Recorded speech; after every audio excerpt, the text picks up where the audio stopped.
وأكون للخير العميم مثالا. Tidaklah seseorang tergelincir dalam kehidupan kampung akhiratnya sampai dia dijilat oleh api neraka kecuali karena tergelincirnya hati ketika tidak ikhlas di dalam memberikan sedekahnya.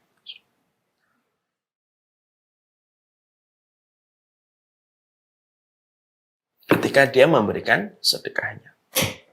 Makanya saya menyampaikan, sudah saya sampaikan dalam pembahasan kaidah yang pertama, yaitu tentang masalah hati yang ikhlas atau niat yang solih atau niat yang soleh. Saya menyampaikan ada 3 orang yang nanti akan dipanggil oleh Allah pertama kali. Ketika seluruh manusia mereka harap-harap cemas untuk menunggu pengadilan dari Allah. Inna awalan nasi yuqda yaumal qiyamati salasatun. Orang yang pertama kali diputuskan nasibnya oleh Allah itu ada 3. Yang pertama orang yang berjihad di jalan Allah, tapi niatnya untuk mendapatkan status sebagai orang yang berani. Yang kedua, orang yang mereka mencari ilmu, orang yang membaca Al-Quran, orang yang menghafalkan Al-Quran, orang yang mempelajari ilmu agama, supaya mereka disebut sebagai alim dan pula disebut sebagai qari. Yang ketiga, yaitu orang yang mereka bersedekah. Tapi sedekah itu yang harusnya menaikkan derajatnya ke surga, tapi justru sedekah itu hanya untuk bisa menjemput sebuah status supaya dia disebut sebagai orang yang dermawan. Dan rusaknya amalan besar di sisi Allah, kata para ulama, terletak kepada rusaknya niat di dalam hati. Jaga hati kita.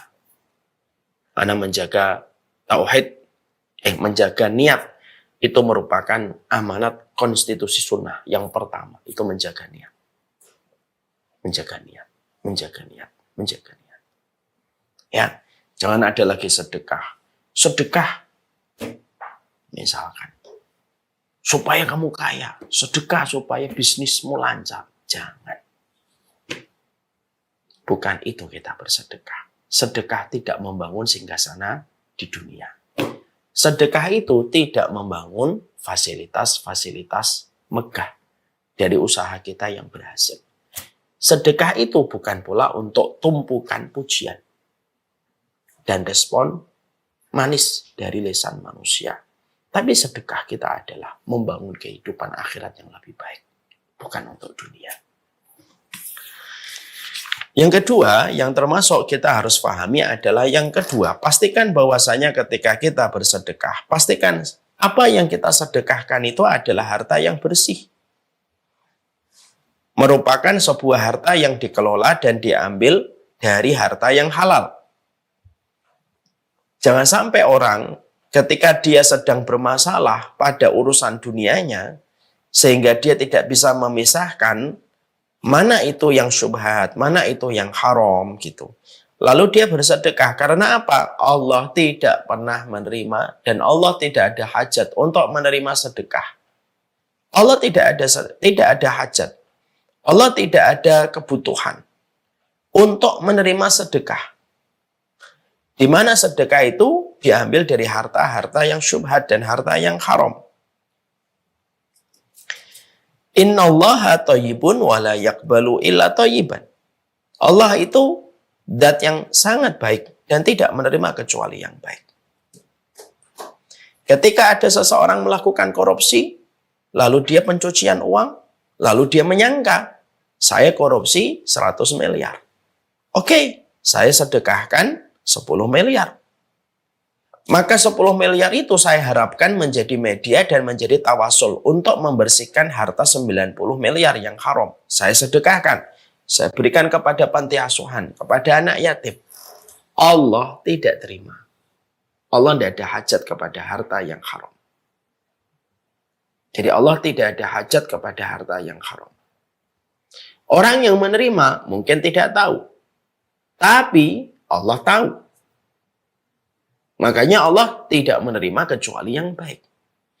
Sebagian persepsi masyarakat, mungkin ada sebagian orang kaya dan pejabat yang memiliki sebuah persepsi yang kurang benar atau lebih tepatnya salah.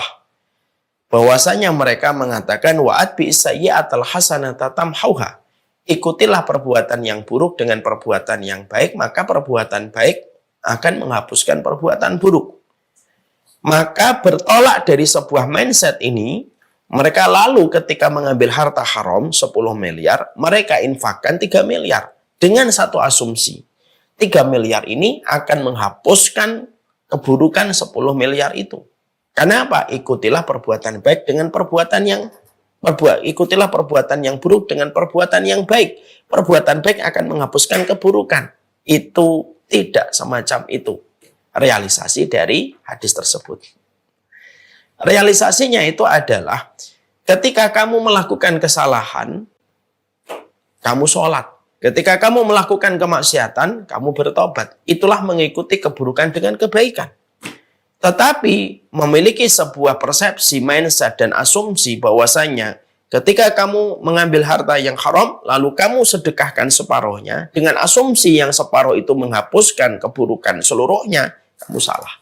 Allah tidak ada hajat untuk menerima harta yang haram. Makanya ada sebuah kisah terjadi pada masa Imam Abu Hanifah. Pada masa Imam Abu Hanifah ada seseorang. Dia mengambil buah dari pekarangan dan halaman orang tanpa minta izin. Maka buah itu dibawa pergi. Lalu buah itu diberikan kepada orang lain. Ditegur sama Imam Abu Hanifah. Kamu ngapain? Iya, saya tadi ngambil buah, mencuri.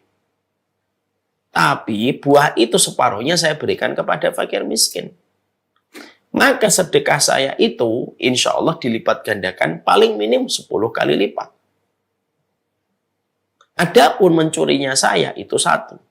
Maka 10 kebaikan ketika saya bersedekah dikurangi 1 masih 9. Imam Abu Hanifah tertawa dan berkata, Innallaha thayyibun wa la yaqbalu illa thayyiban. Sesungguhnya Allah itu baik dan tidak menerima kecuali yang baik.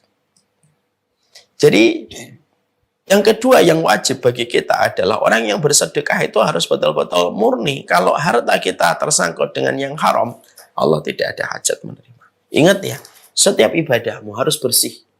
Umroh itu harus bersih dari harta yang bersih. Jangan ada riba di antara kita dalam perjalanan haji dan umroh.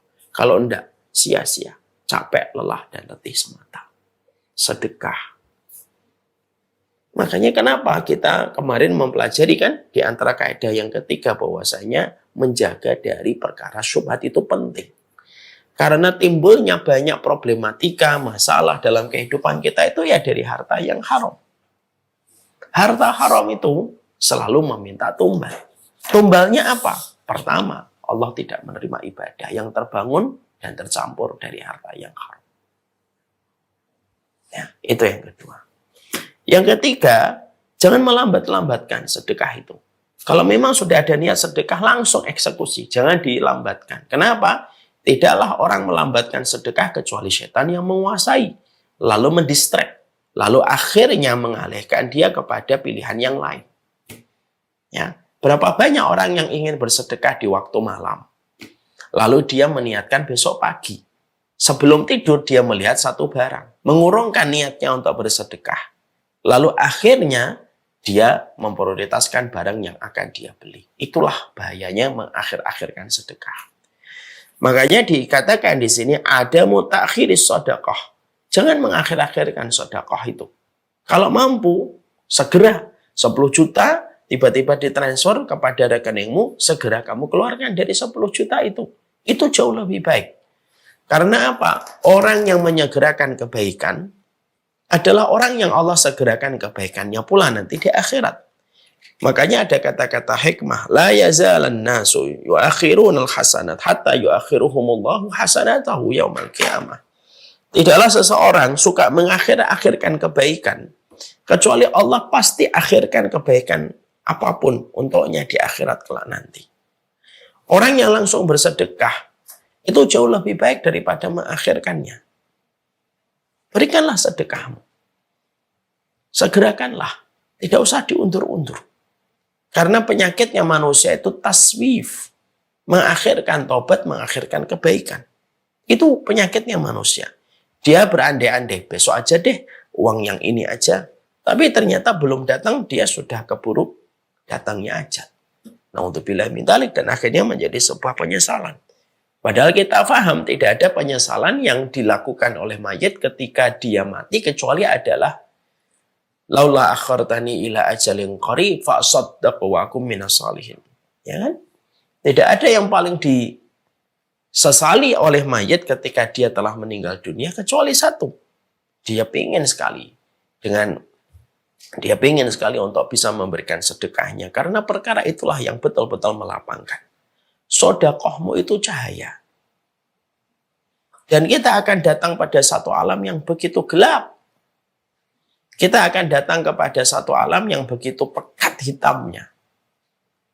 Yaitu alam barzakh. Alam barzakh itu mudlim, syadid.